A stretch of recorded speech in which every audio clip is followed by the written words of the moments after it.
Okay, Jocelyn Hay, President of Voice of the Listener and Viewer and Chairman of the Voice of the Listener Trust.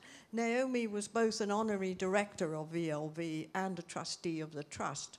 And she shared passionately, I think, with me, most of the statements you've made tonight, the feelings. I'm also a very early graduate of the Open University. Good for you. So I'm a great fan and identify with everything you've said.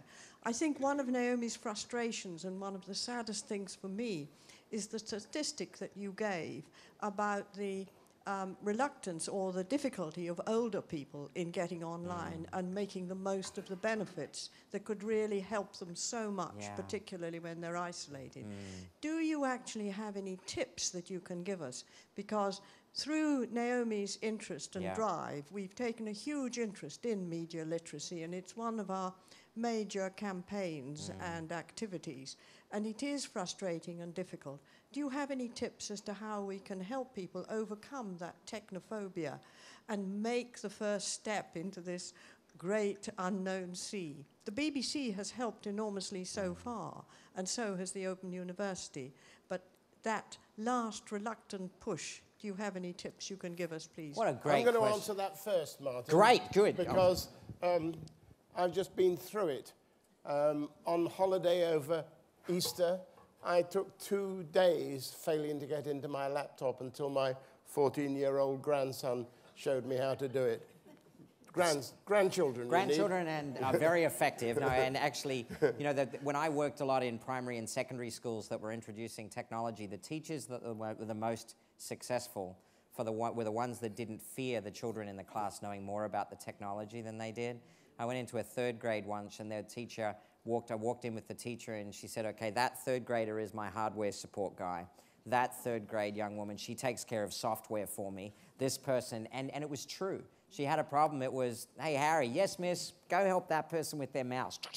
But to your question, we've got some research being undertaken on it right now, which is good. So I'll have actually a more fact-based, research-led answer to your question. But for now, the Martin Bean answer to your question is it's all about the killer application. So you find the application that will captivate the attention of that cohort of people, and they will find a way to figure the rest out.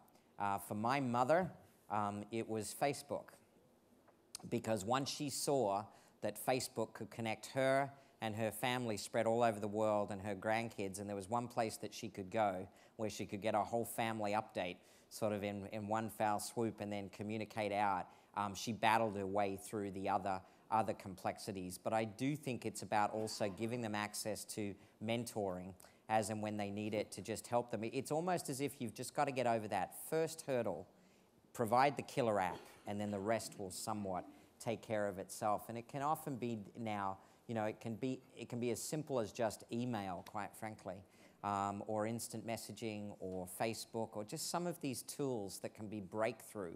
But unless you find the WIFM, the what's in it for me, there's no way that you're going to capture their attention and get them using it. But life's taught me, I think we can be overly judgmental based on age as to people's receptiveness and know-how to actually adopt and apply technology. I think it's always about motivation in this world. So focus on the motivation.